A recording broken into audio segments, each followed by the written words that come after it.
거룩한 날, 복된 날 주님 앞에 나와 예배하는 우리 모든 성도님들, 인생, 가정, 삶의 터전마다 하나님 주시는 은혜와 평강이 가득하기를 간절히 축원합니다. 영혼 육의 강건함도 함께 받으시기를 다시 한번 축원합니다. 미국 노스캐롤라이나 샬롯이라는 도시에 있습니다. 그 도시에 있는 갈보리 교회 담임 목회하시는, 또 우리나라의 아버지 학교의 전신인 미국의 프라미스 키퍼스를 기획하고 담당하시는 글렌 와그너라는 목사님이 계십니다. 이분이 많은 책을 쓰셨는데 그 중에 참 독특한 제목을 가진 책 한 권이 있습니다. 바로 Escape from Church INC라고 했습니다. Escape from Church INC, 여기 INC라는 말은 Incorporation, 주식회사를 말합니다. 그러니까 번역하면 이거죠. 교회 주식회사로부터 Escape from, 탈출해라, 이렇게 해석하면 되는 책입니다. 그러면서 이 책의 부제를 이렇게 적었습니다. 목양하는 목사로의 복귀, 회귀. 사실 글렌 목사님이 이 책을 쓰시게 된 독특한 원인이 있습니다. 그것은 이제 글렌 목사님께서 대학원에서 신학을 전공하고 영국의 명문 옥스퍼드에서 신학 박사학위를 취득했습니다. 그리고는 한 교회에 청빙을 받게 되신 것이죠. 그렇게 청빙을 받아서 교회에 부임한 첫날 그 교회의 대표 되시는 분이 목사님에게 종이 한 장을 이렇게 건네는 겁니다. 그러면서 이렇게 말합니다. 목사님, 이제 우리 교회에서 사역을 하실 텐데, 우리가 목사님을 담임 목사로 이제 사역하시게 되었는데, 앞으로 우리 교회에서 해야 되는 일들, 사업 목표 계획을 이와 같이 세워서 추진하십시오. 그리고는 이 종이 한 장에 무엇이 적혀져 있는가? 최고 경영자가 진행해야 하는 20가지의 사업 목표를 적어 놓았다는 거예요. 이것을 참조하셔서 이제 우리 교회를 향한 전략, 맞춤 계획, 사업 추진, 목표들을 잘 수립하여 진행하십시오. 그런 종이 한 장을 부임하는 첫날 받게 되셨다는 겁니다. 그 종이를 받아들고 글렌 목사님이 곰곰하게 읽고 묵상을 해봅니다. 그러면서 스스로 생각하기를, 내가 지금 어디에 와 있는가? 내가 여기 교회에 무엇하러 왔는가? 내가 사업을 기획하고 추진하고 이득을 내야 하는 사장으로 왔는가? 아니면 한 영혼을 구원하고 그 영혼을 양육하여 주님의 제자로 세우는 하나님의 양무리를 돌보는 목회자로 이곳에 섰는가? 고민이 되었다는 겁니다. 그러면서 목사님이 이 책에 이렇게 쓰셨습니다. 은혜가 아닌 이익을 생각하고, 멘토링이 아닌 경영을 생각하고, 양육이 아닌 숫자를 생각하고, 사역이 아닌 관리를 생각하고, 사람이 아닌 프로그램을 생각하고, 목자가 아닌 사장을 생각하면서 이루는 교회, 목사, 성도라면 그것이 정말 교회인가 주식회사인가? 그렇다면 만일 이와 같이 세상 경영을 가지고 한다면 이것은 주식회사지 교회, 천국의 공동체가 아니라는 겁니다. 이 일을 계기로 글렌 목사님이 수많은 교회들을 연구하고 돌아보면서 이렇게 말합니다. 교회는 하나님이 기뻐하시는 영혼을 살리는 살아있는 공동체가 되어야 한다.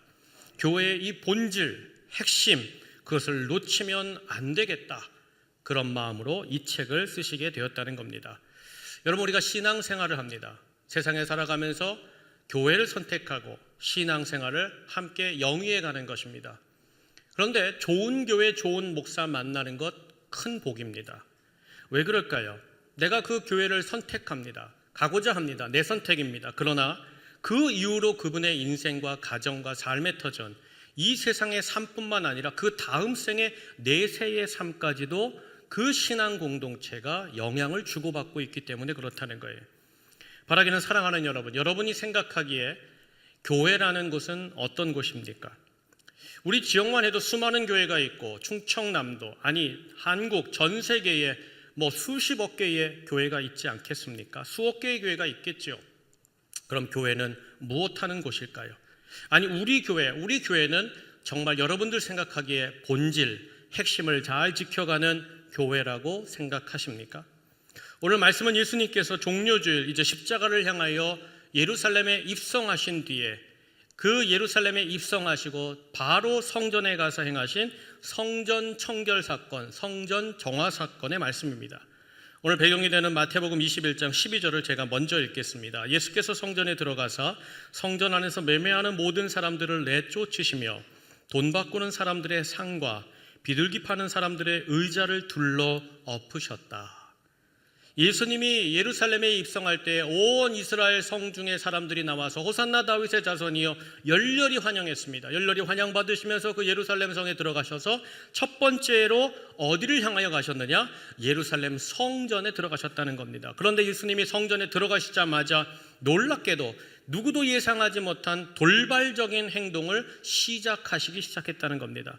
바로 성전에서 장사하던 사람들을 내어 쫓으시고 화를 내시고 분노하시고, 다른 복음서를 보면 노끈으로 채찍까지 만들어서 그 장사하는 사람들을 때리려고 위협까지 하시는 공격적인 성향을 보이셨다는 거예요. 지금까지 공생애 중에 예수님께서는 결코 이와 같이 분노하시거나 분개하신 적이 전혀 없었습니다. 아마 제자들이 이런 예수님을 보면서 그 예수님을 따라서 호산나 다윗이여 다소니여 크게 따라왔던 사람들이 다 당황했을 것이 분명합니다. 실제로 예수님이 이렇게 분노한 곳은 성전의 어디인가? 바로 이방인의 뜰이라는 성전 들어오자마자 있는 공간이었습니다. 제가 그림 하나를 준비했는데 이것이 헤롯 당시에, 예수님 당시의 성전의 모습을 이제 묘사한 그림이죠. 성전을 보면 여러 곳에 이렇게 공간이 나뉘어져 있음을 보게 됩니다. 공간이 나뉘어졌다는 말은 들어갈 수 있는 사람들이 달랐다는 겁니다. 맨 위에 있는 지성소와 성소, 여기는 누가 들어가는가? 제사장 그룹만 들어갑니다. 그리고 그 성소와 지성소를 둘러싸고 연결된 땅에 누가 들어가느냐? 이 그림에는 표기되어 있지 않지만 유대인들 남자들이 들어가는 유대인 남성의 뜰이 있었습니다. 그리고 그 밖에 나오면 여인들의 뜰이 있는데 여기 여인들의 뜰은 어떤 사람이에요? 유대인들의 여인들만 들어가는 것이에요. 그런데 지금 예수님이 상을 둘러엎고 매매하던 사람들을 내쫓고 노끈으로 위협했던 곳이 어디냐? 바로 저 성전에 들어가자마자 넓은 뜰이었던 이방인의 뜰에서 예수님이 어떻게 하셨다? 성전에 매매하는 사람들을 내어쫓고 분노하셨다는 거예요. 참 놀라운 것은요, 성전을 지었는데 저게 유대인들의 성전 아닙니까? 유대인들이 사는 동네인데 거기에 이방인의 뜰이 있었다는 거예요. 무슨 얘기인가? 하나님은 모든 사람이 하나님 전에 나와 기도하는 것을 사랑하시고 기뻐하시는 하나님이시라는 것이죠. 하나님께서 이제 이방인이지만 하나님을 알고 믿고 섬기고자 하는 사람, 그 사람들은 예루살렘에 와서 이방인의 뜰에서 기도하고 돌아갈 수 있도록 허락해 주셨다는 거예요. 그렇다면 사랑하는 여러분, 예수님께서 왜 이방인의 뜰에서 이렇게 분노하시고 돌발적인 행동을 감행하신 것일까? 이제 6월절 마지막 날 십자가로 가서 조용히 좀 예루살렘에 들어와서 조용히 성전 안에서 묵상하려고 했는데 시장이 서고 시끄럽게 하고 복잡하니까 그것이 화가 나서 야, 조용히 좀 묵상 좀 하려니까 그만 좀 나가라. 너희들 예배당에서 뛰지 말아라. 그래서 내어쫓은 걸까요? 이제 나는 2월절 십자가에 죽어야 되는데 야, 이렇게 보니까 쟤들은 잘 먹고 잘 사네. 저렇게 잘 사고 파니 그게 배가 아파서 야, 여기는 너희들 내 앞에서 알짱거리지 마라. 다 나가라. 그렇게 해서 시장을 뒤집어 엎으신 걸까요? 아니죠. 그 진짜 이유가 오늘 마태복음 21장 13절에 나오는데 우리 다 함께 읽겠습니다. 함께 읽습니다. 시작.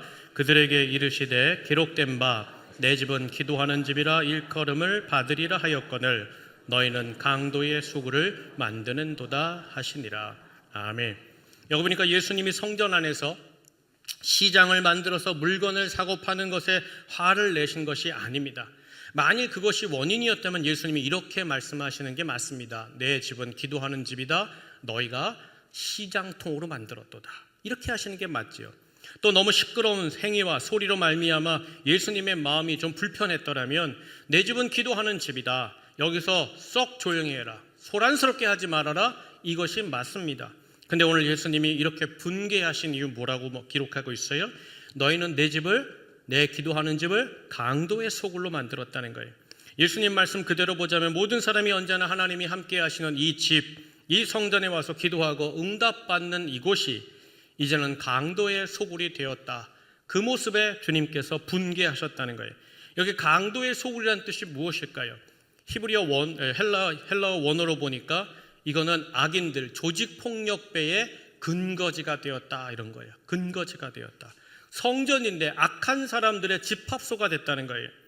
사실 예수님께서 내 집은 기도하는 집이다 라고 먼저 선포하셨던 근거는요, 이사야서 56장 7절에 있습니다. 그 말씀을 예수님이 인용하신 거죠. 내가 곧 그들을 나의 성산으로 인도하여 기도하는 내 집에서 그들을 기쁘게 할 것이며 그들의 번제와 희생을 나의 제단에서 기꺼이 받게 되리니, 성전에 관한 것이죠. 이는 내 집은 만민이 기도하는 집이라 일컬음이 될 것임이라. 아멘. 저를 따라하시죠. 내 집은 만민이 기도하는 집이라. 아멘. 예수님께서 뭐라고 말씀하시냐면 내 집이라고 그랬어요. 성전을 향하여서 내 집이라고 말씀하는 거예요.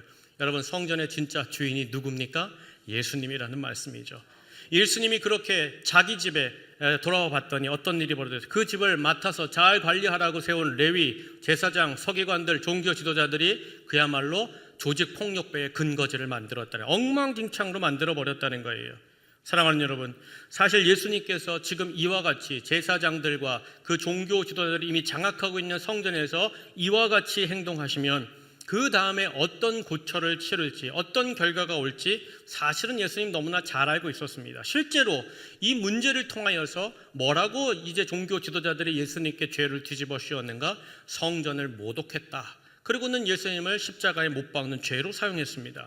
그런데 그럼에도 불구하고 예수님께서 내 집은 기도하는 집이 아닌 너희들이 강도의 소굴로 만들었다. 그와 같이 말씀하시면서 예수님께서 그 모든 것을 둘러 엎으셨다는 겁니다. 그렇다면 예수님께서 지금 성전을 강도의 소굴로 만들었다 이렇게 말하는 근거는 뭐가 있을까요? 그 원인은, 이유는 어디 있을까요? 그 이유가 오늘 21장 12절에 이미 있었습니다. 제가 읽겠습니다. 예수께서 성전에 들어가사 성전 안에서 매매하는 모든 사람을 내쫓으시며, 우리 그 다음부터 함께 읽습니다. 시작. 돈 바꾸는 사람들의 상과 비둘기 파는 사람들의 의자를 둘러 엎으셨다. 아멘. 예수님께서 이렇게 과격하게 행동하신 두 가지의 원인자가 있는데 그것이 환전상과 비둘기 파는 사람들 때문이라는 거예요. 사실은 오늘 예수님께서 성전에 들어가셨을 때는 6월절 절기입니다. 명절 때입니다. 큰 절기입니다. 보통 예루살렘의 인구가 10만 명 정도입니다. 평상시에 10만 명입니다. 그런데 절기가 오면, 특별히 6월절 절기가 오면 예배드리기 위해, 제사드리기 위해 장정만 60만 명, 온 가족 포함하면 100만 명 되는 사람이 그 자그마한 도시에 함께 모였습니다. 그럼 왜 이렇게 많은 사람, 100만 명에 가까운 사람이 6월절 절기에 이와 같이 모였던 걸까요? 그건 성전에 들어가서 예배하기 위해서 그와 같이 그 예루살렘에 모이는 겁니다. 왜 예배할까요? 하나님께서 말씀하셨거든요. 너희가 절기가 되면 어떻게 해라? 너희는 예물을 들고 나와서 나를 만날 것이다. 유대인 남자는 무조건 내 앞에 와서 제사하고 돌아가라. 이게 말씀이었거든요. 그러니까 그 당시에 성전에 들어가기 위해서는 어떻게 해야 되는가? 성전세라는 것을 내야 됐습니다. 예수님 당시에 돈의 화폐의 단위가 데나리온, 아사리온, 고드란트, 헬라 전역에서 통용되던 지금의 달러와 같은 것은 드라크마, 렙돈이라는 돈이 있습니다. 그런데 그 이방 세계를 움직였던 경제 통용되던 동전에는 뭐가 그려져 있었는가 하면 황제의 얼굴이나 황제를 상징하는 신상물이 그려져 있어요. 그러니까 이걸 가지고 성전의 입장료를 내는 게 불경하다 그래서 어떻게 했는가 하면 예루살렘 그 성전 안에서만 통용되는 성전의 동전을 만들었습니다. 그 동전의 단위가 여러분 들어보셨을 거예요. 세겔입니다. 세겔. 한 사람이 성전에 들어가려면 성전에 입장료를 내는 것이 얼마인가 하면 반세겔입니다. 반세겔. 반세겔을 데나리온, 우리 데나리온 많이 나눴죠? 한 데나리온이 하루 일당이다 이야기 나눴습니다. 한 10만 원이라고 치면 반세겔을 환전할 때 얼마를 내야 되느냐? 2데나리온을 내면 됩니다. 그러니까 20만 원이 성전세라는 거예요. 그런데 이것이 보통 때의 환율이고 이렇게 명절이 되면 어떤 일이 벌어지느냐? 이 환전상들이요, 환율을 100% 올립니다. 그러니까 이제 2데나리온이니까 20만 원인데 얼마를 내는 거예요? 반세겔 낼 때 40만 원을 내야 반세겔 얻어서 성전에 입장료를 내고 들어가서 그 다음에 제사를 드릴 수 있는 거예요. 그런데 더 큰 절기, 특별히 6월절 절기 같은 때는 어떻게 되는가? 이게 사람들이 막 몰려드니까 이게 땅 짓고 헤엄치는 장사 아닙니까? 그러니까 이제 2데나리온 받던 것을 4데나리온, 5데나리온, 6데나리온, 나아가서는 10데나리온까지 받았다는 기록이 있는 거예요. 그야말로 이거는 엄청난 폭리죠. 잘못된 것이죠. 제가 오늘 궁금해서 그러는데, 오늘 예배 오신 우리 성도님들, 우리 교회 예배당 올라오시면서 입장료 내신 분 계세요? 입장료. 혹시 나는 입장료를 내고 교회에 들어왔습니다. 계시는 분 계세요? 한 분도 없다 하니까 제가 오늘 말씀에 근거해서 제가 나가실 때 한 분당 오늘 무더우니까 일반 세율로 정하지 않고 제가 폭등해서 40만 원으로 정하겠습니다. 그럼 여러분 어떻겠어요? 앞으로 다가올 추수감사절 절기잖아요. 그때는 한 60만 원. 예수님 탄생한 크리스마스, 우리 크리스마스 성탄 예배 때 뭐가 있어요? 칸타타 있죠. 특별하니까 100만 원. 괜찮으시겠어요? 그것도 여기 2층 로비까지만. 예배당은 아직 아니에요. 저 4층은 150만 원. 저 맨 뒷줄 세 줄까지는 200만 원. 그 중간은 500. 담임 목사하고 함께 앉는 이 자리는 한 1000만 원 받을까 싶은데 어떠세요? 괜찮겠어요? 2부 때는 아멘 하시더니 어떻겠어요? 여러분, 그런 저를 향하여 여러분이 뭐라고 말씀하겠어요? 이런 도둑? 바로 그거예요. 지금 예수님 보시기에 이들은 뭐예요? 도둑대예요. 강도떼들이라는 거예요. 또 두 번째로 예수님이 분노하여서 둘러엎으신 것이 비둘기 파는 곳이라 그랬어요. 왜 비둘기 파는 곳일까요? 제사를 드릴 때에 소, 양, 비둘기가 있습니다. 그 중에서 비둘기를 드리는 사람들은 정말 가난한 사람들이에요. 마음은 원이죠. 마음은 양도 드리고 싶고 황소도 잡아 하나님께 드리고 싶지만 형편이 안 되는 거예요. 그래서 비둘기를 가져와서 제물로 드리는 거죠. 그런데 대제사장 가야바 때 이 가야바가 이방인의 뜰 안에 제물시장을 엽니다. 이게 대대로 있던 게 아니라 지금 예수님 당시에 가야바 때 이 제물시장을 열었어요. 왜 열었느냐? 이미 당시에 감람산 밑에요 4개의 제물시장이 있었어요. 그런데 이 제물시장에서 가야바한테 돈을 안 바치는 거예요. 그리고는 엉뚱한 얘기를 하니까 가야바가 화가 나서 소집한 거예요. 야, 저 제물시장에서 우리에게 돈을 안 주는데 저거 어떻게 하면 좋을까? 그랬더니 한 참모가 얘기했겠죠. 이방인의 뜰, 우리 유대인들은 전혀 예배드리는데 문제없지 않습니까? 이방인들만 몇 사람이나 오겠습니까? 거기다가 제물시장을 여시죠. 대제사장, 좋은 이야기다. 그리고는 가야바가 직접 거기다가 뭐 했다는 거예요? 허락하여 제물시장을 열었다는 거예요. 그러면 이제 여러분 어떤 일이 벌어지느냐? 이방인들은 예배당에 들어오지도 못하는 거예요. 들어가봤자 거기서 기도할 수 있어요? 여러분, 기도할 수가 없잖아요. 이방인들을 전혀 배려하지 않는 이기심, 유대인들만 생각하는 그 이기심으로 이방인의 뜰에 시장을 세운 거예요. 그리고 실제로 여기에서 성전 제물을 팔 때 감람산 밑에 있었던 4개의 시장보다 10배를 받아 쳐 드셨다는 거예요. 대단하시죠? 여러분, 게다가 6월절 절기 때는 100만 명이 모입니다. 그러면 모든 사람들이 다 뭐 해야 돼요? 성전에 들어가서 성전세를 내고 제물을 드림으로 예배하려고 온 거잖아요. 그러니까 이때는 수요와 공급이 안 맞는 거예요. 제물의 수요와 공급이 안 맞으니까 그냥 막 폭등하기 시작하는 것이죠. 자, 그렇게 성전 입구에서 절기 때에 두 데나리온이 아니라 4데나리온을 40만 원을 냈어요.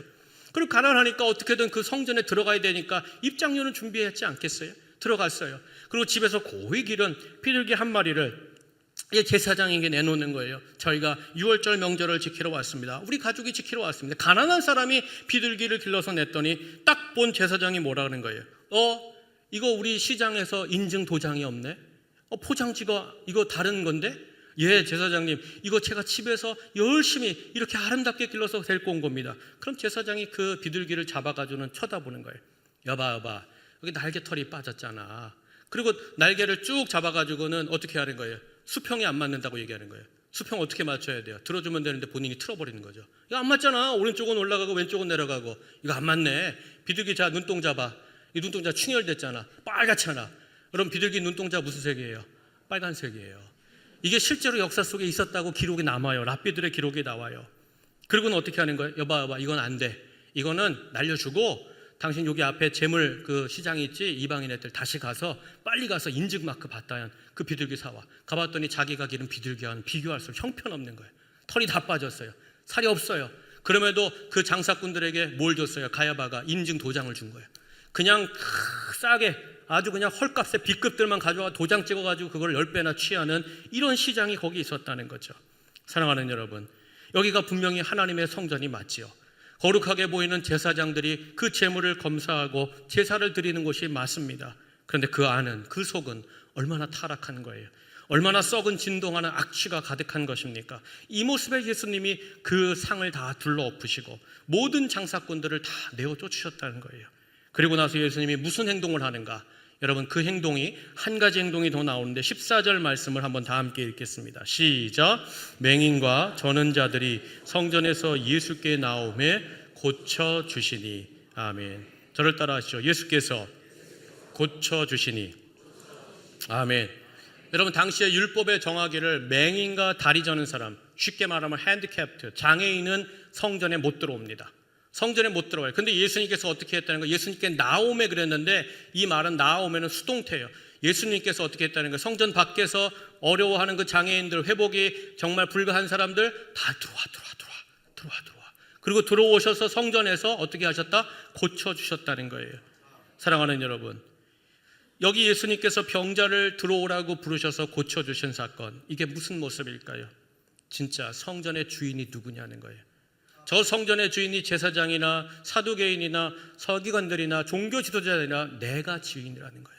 그때 많은 병든 자들이 들어와서 예수님, 이 성전의 주인 되신 예수님, 아니 그보다 더 크신 예수님의 회복을 입고 돌아가는 역사가 있었다는 것이죠.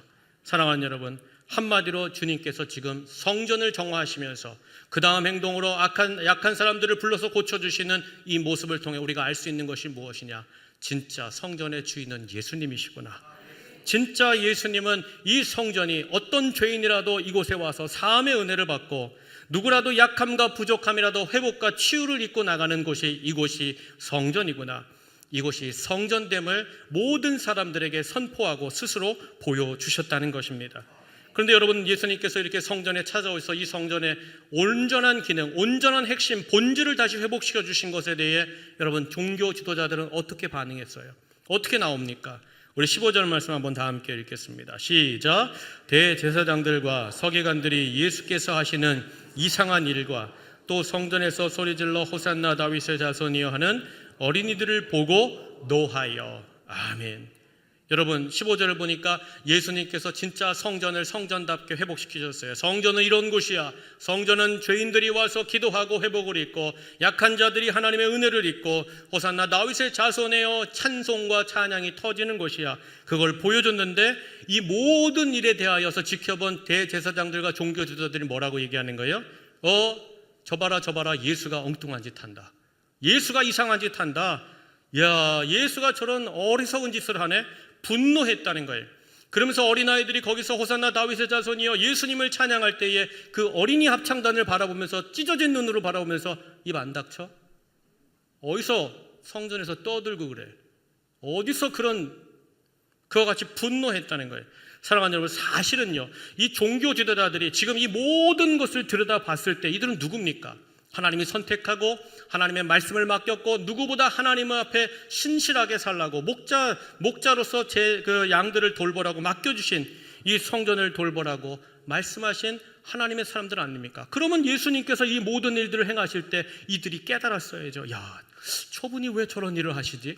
어떻게 저 아픈 자들을 들어오라 하시고 저 들어오는 사람들은 거침없이 들어와서 저렇게 이 성전에서 회복을 입고 치유를 받고, 아니 또 제 애들은 어떻게 저렇게 호산나 다윗의 자손이여 찬송을 시작하는 걸까?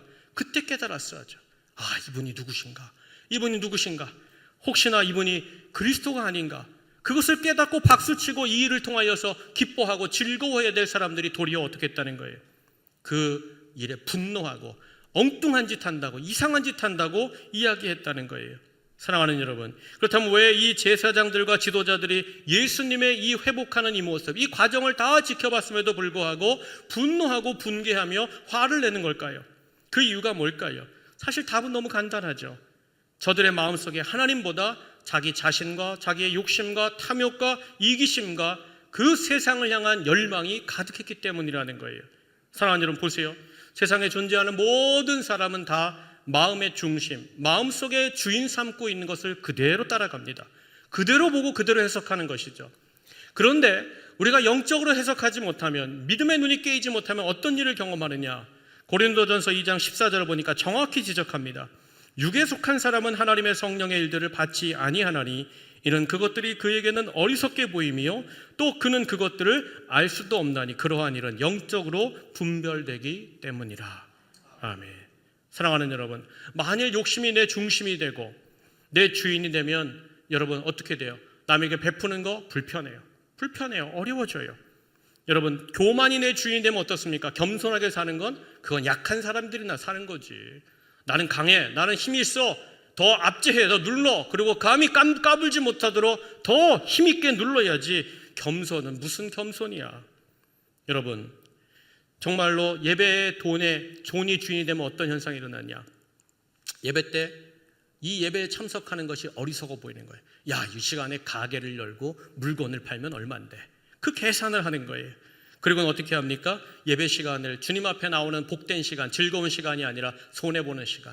이거는 미련한 사람들이나 세상에서 정말 할 일 없는 사람들이나 교회 와서 예배 드린다고 손해보는 일이라고 생각하는 것이죠. 그러나 사랑하는 여러분, 예수님께서도 이 현상을 이미 말씀하셨어요.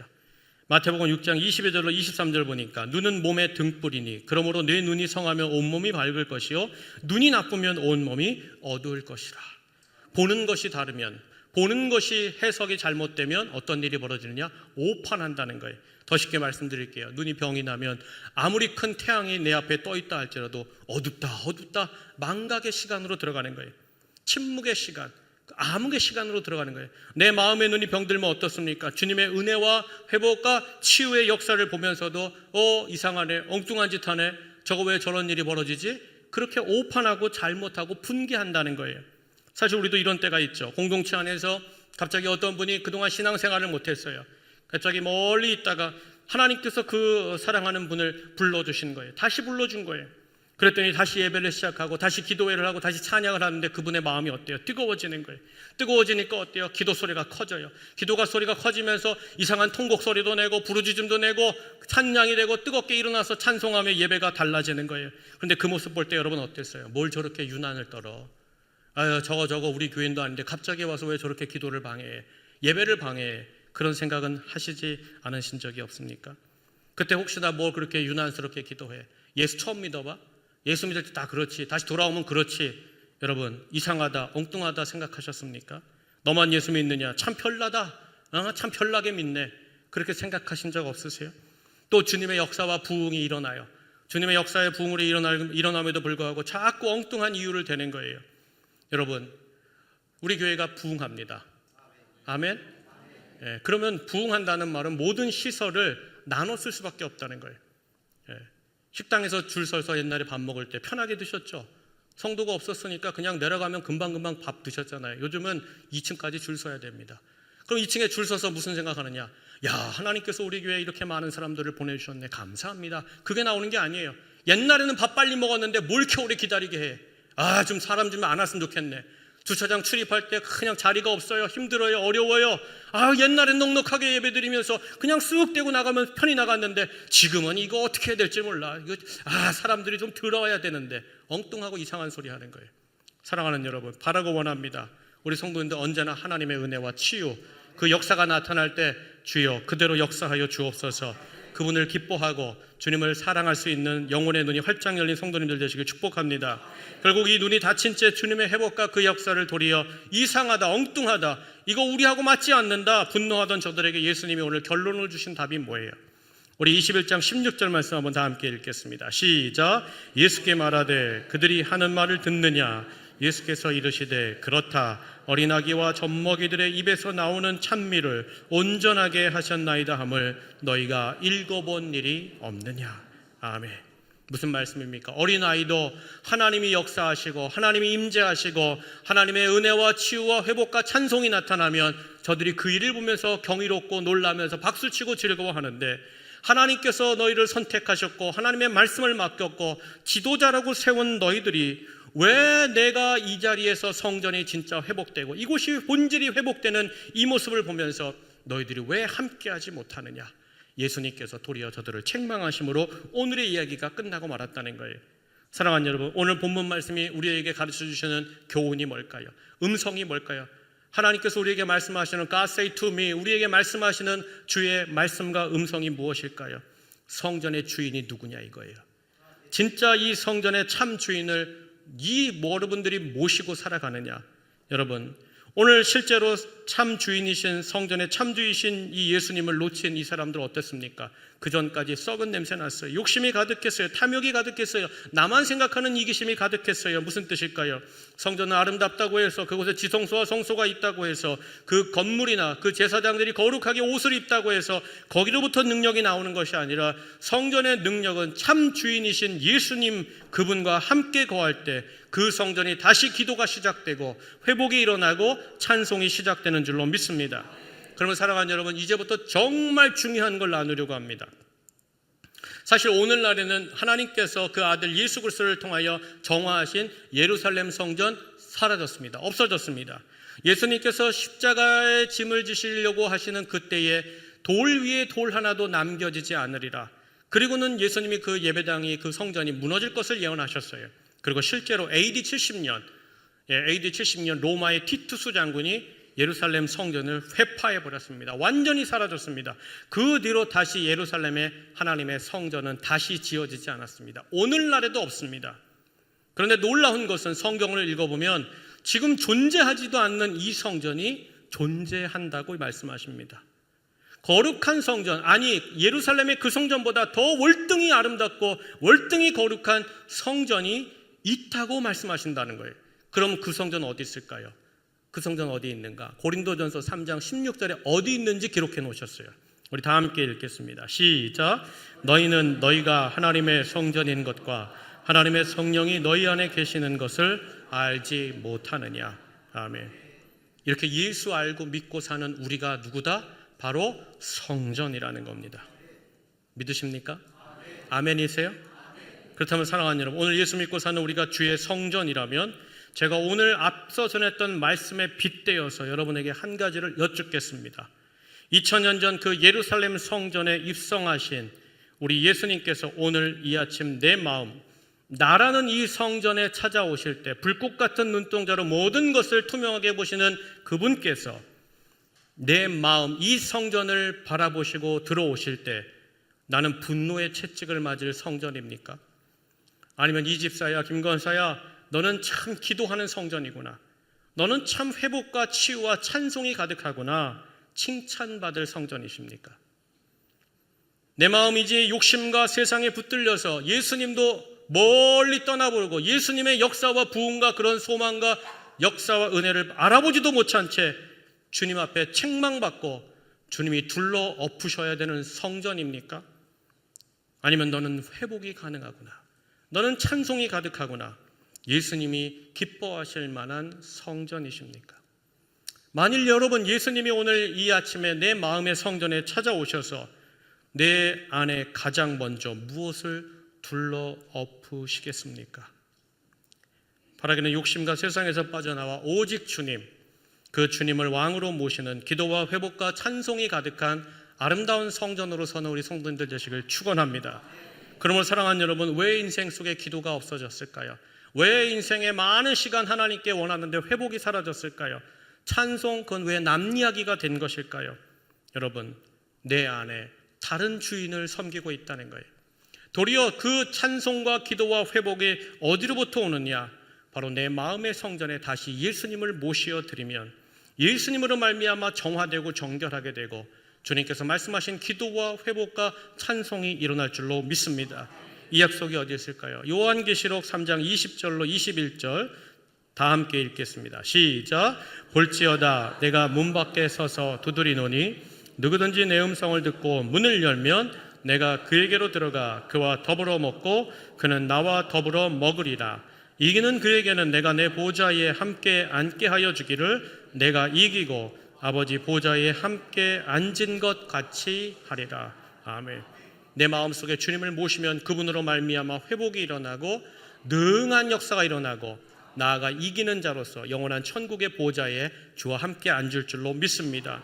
바로 예수님만 내 안에 모셔드리면 다시 예수님을 진정한 이 성전의 주인으로 왕으로 내가 붙들고 섬기고 사랑하기만 하면 에스겔이 성전 문지방에서 그 생명의 강수가 터져서 온 세상을 덮듯이 주님의 회복과 치유와 역사가 우리 인생을 덮고 가정을 덮고 우리 주변을 덮어줄 줄로 믿습니다.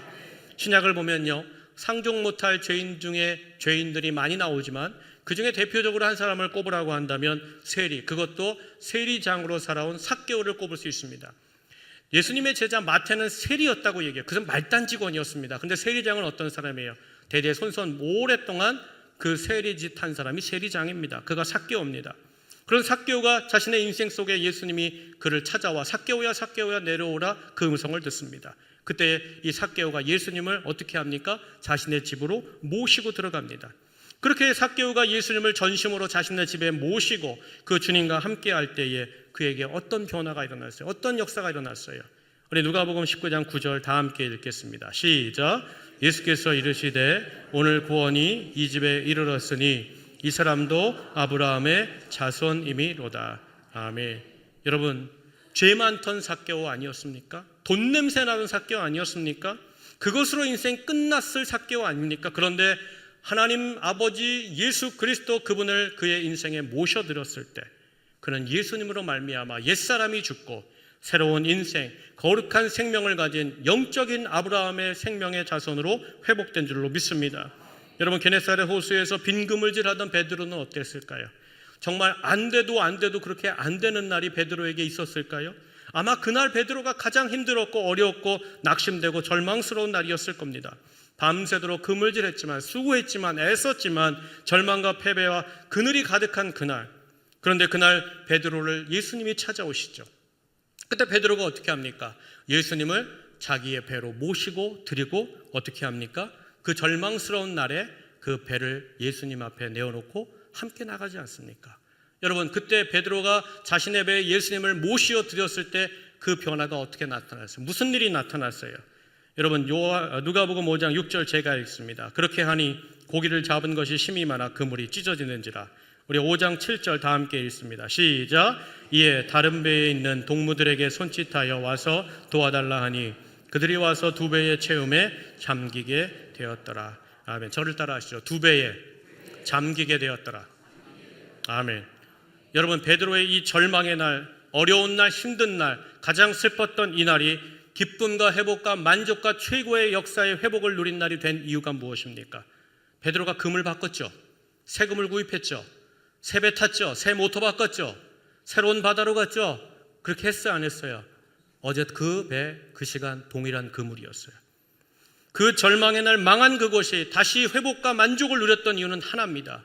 그 인생의 배에 예수님을 모셨기에, 그 인생의 배에 예수님을 타셨을 때, 모셨을 때 예수님께서 그 베드로에게 그동안 인생에서 경험치 못했던 모든 만족과 최고의 기쁨과 회복을 베드로의 그 절망의 날이 끝나자마자 허락해 주신 줄로 믿습니다.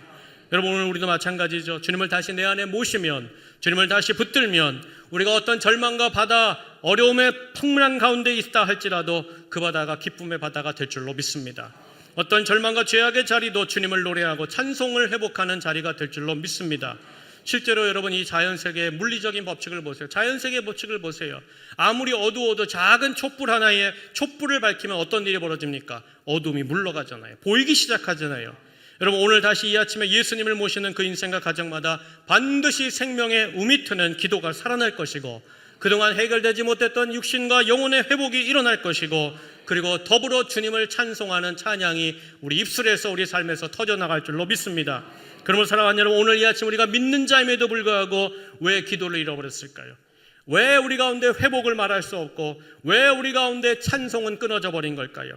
더불어 인생의 여러 시간 동안 오랫동안 믿었음에도 불구하고 나 젊었을 때 20년 전 30년 전 그때 왜 그 간증만 붙잡고 살까요?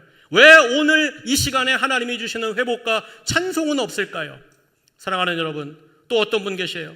주여, 정말 이 순간에 내가 하나님 회복되어야 되겠습니다. 하나님 아버지, 정말 내 삶의 터전에 다시 주님이 주시는 기도가 이어져야 되고 회복이 와야 되고, 하나님 정말 내가 주님을 찬양하는, 마음껏 찬양하는 그 역사가 있기 원합니다. 원하고 바라고 갈망하는 분이 여기 계신다면 여러분, 우리 요한복음 15장 5절 말씀 다 함께 읽겠습니다. 시작. 나는 포도나무요 너희는 가지니 그가 내 안에 내가 그 안에 거하면 사람이 열매를 많이 맺나니 나를 떠나서는 너희가 아무것도 할 수 없음이라. 아멘. 여러분, 주님을 떠나서는 아무것도 안 되는 거예요. 여러분, 기도할 시간이 없어서 기도 못한다고? 아니에요. 마음의 주인이 바뀌었기 때문에 못하는 거예요. 여러분, 왜 회복이 없을까요? 돈 쫓아다니고 세상 쫓아다니니까 그거 회복이 되는 듯 하다가 꺾어지는 거예요. 진정한 회복은 예수 그리스도로부터 오는 줄로 믿습니다. 사랑하는 여러분, 우리 인생에 돌아오지 않는 기도, 돌아오지 않는 회복, 돌아오지 않는 찬송은 내가 억지로 만들어낼 수 있는 게 아니에요.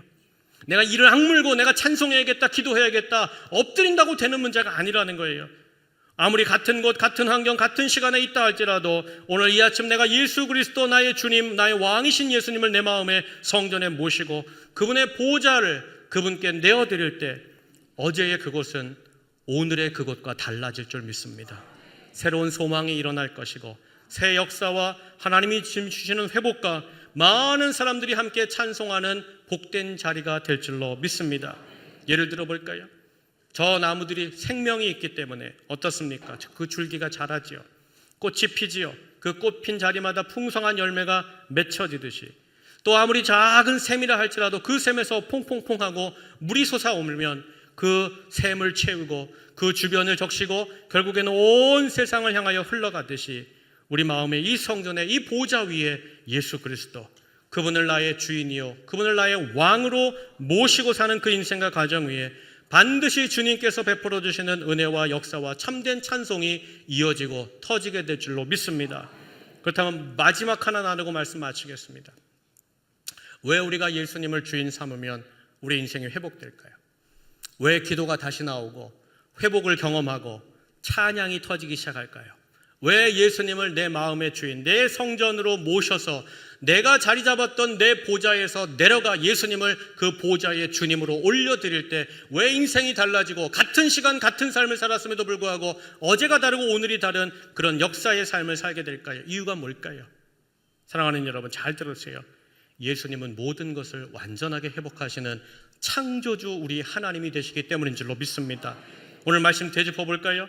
성전에 예수님이 들어가시기 전에는 거기는 악취 나는 곳이었어요. 사람 냄새 나는 곳이었어요. 세상 소리가 가득했던 곳이에요. 근데 예수님이 그 성전의 주인으로 서시고 주님께서 그 모든 일들 가운데 으뜸으로 서시니까 어떤 일이 벌어집니까?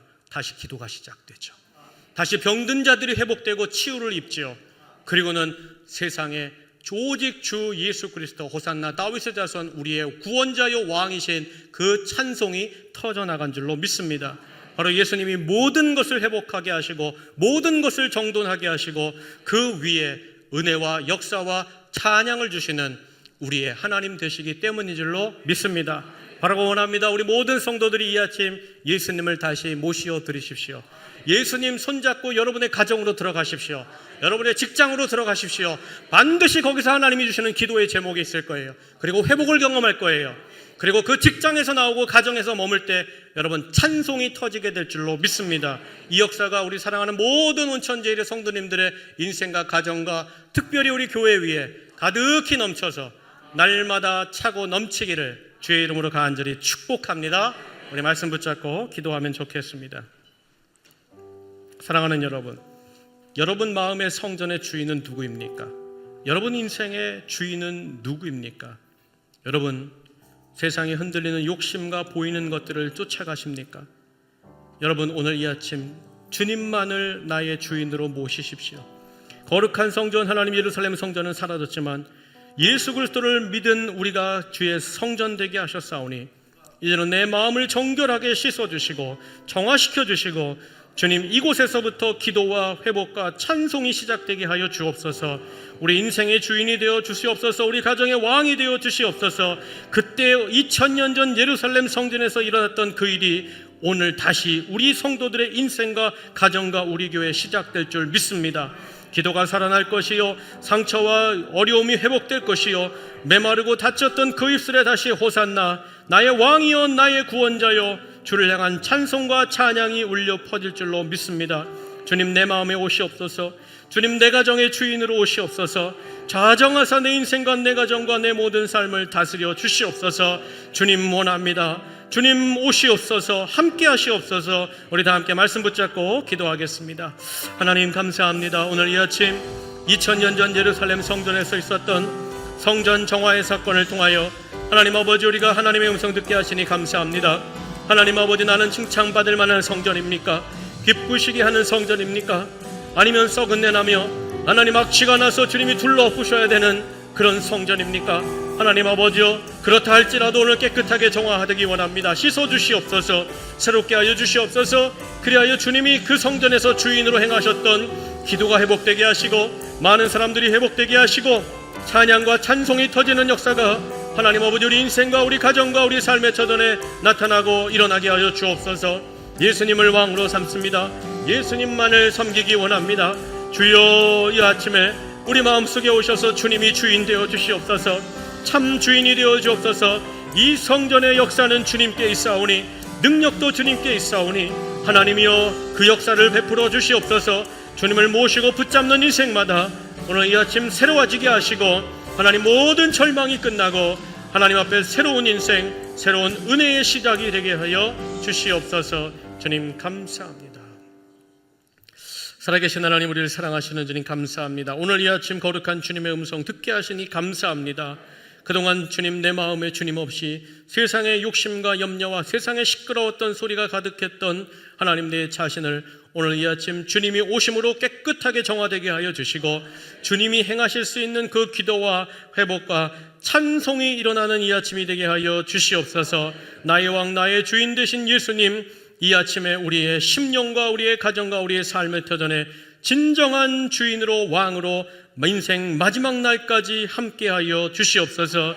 더불어 우리 온 전제일교회가 이제 사람의 뜻이 아니라 주님이 임재하시며 주님이 역사하시며 교회의 본질 마지막 때까지 하나님 영혼 구원하며 영혼을 살리는 그 교회의 사명을 잘 감당하는 이 세상에 주님께서 찾으시는 복된 교회, 기뻐하시는 교회가 되도록 인도하여 주시옵소서. 우리 구주 예수님의 귀하신 이름으로 감사하며 기도하옵나이다. 아멘. 우리 다 함께 자리에서 일어나셔서 예수 우리 왕이여 찬양하고 축도로 예배를 마치겠습니다.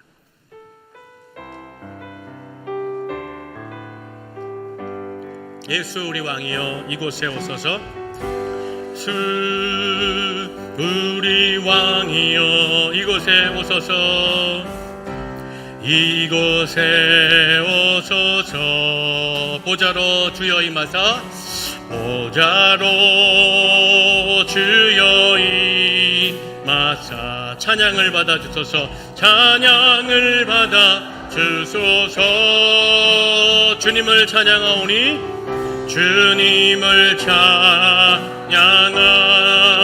우리가 마음을 다하여 주님을 경배, 주님을 경배하. 왕이신 예수여 오셔서, 왕이신 예수여 오셔서 가정하사 다스리소서. 우리 가슴에 손을 얹고 예수 우리 왕이여, 예수 우리 왕이여 이곳에 오소서. 이곳에 오소서.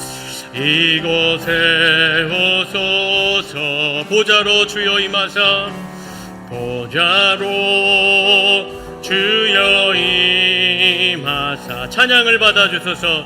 찬양을 받아 주소서. 우리가 주님을 찬양하오니 주님을 찬양하. 내 영혼이 주님을 경배하오니 주님을 경배하. 왕이신 예수여 오시옵소서. 왕이신 예수여 오셔서 자정하사 다스리소. 우리 오늘 손 높이 들고 주님을 찬양하오니 주님을 찬양하. 주님을 경배합니다.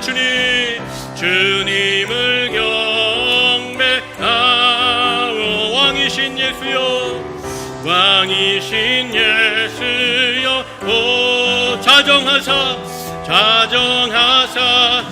우리 마지막으로 한 번 더 주님을 찬양하오니 두 손 높이 들고 주님을 찬양하. 주님을 경배합니다. 주님을 경배하. 왕이신 예수여, 왕이신 예수여, 왕이신 예수여 오셔서 가정하사 다스리소서. 예배합니다. 찬양합니다. 주님만 날 다스리소서. 주님만 날 다스리소서. 아멘. 주여 주님만 경배합니다. 찬양합니다. 주님 홀로 높임 받으셔서 주님 홀로 높임 우리 한 번 더 하나님 우리가 예배합니다. 성전으로 주를 찬양합니다. 찬양합니다. 주님만 주님만 날 다스리소서. 예배합니다. 주를 찬양합니다. 주님 홀로 높임 받으소서. 주님 홀로 높임 받으소서. 주님 홀로 높임 받으소서. 우리 하나님께 영광의 박수 하겠습니다. 하나님 감사합니다. 기도하겠습니다.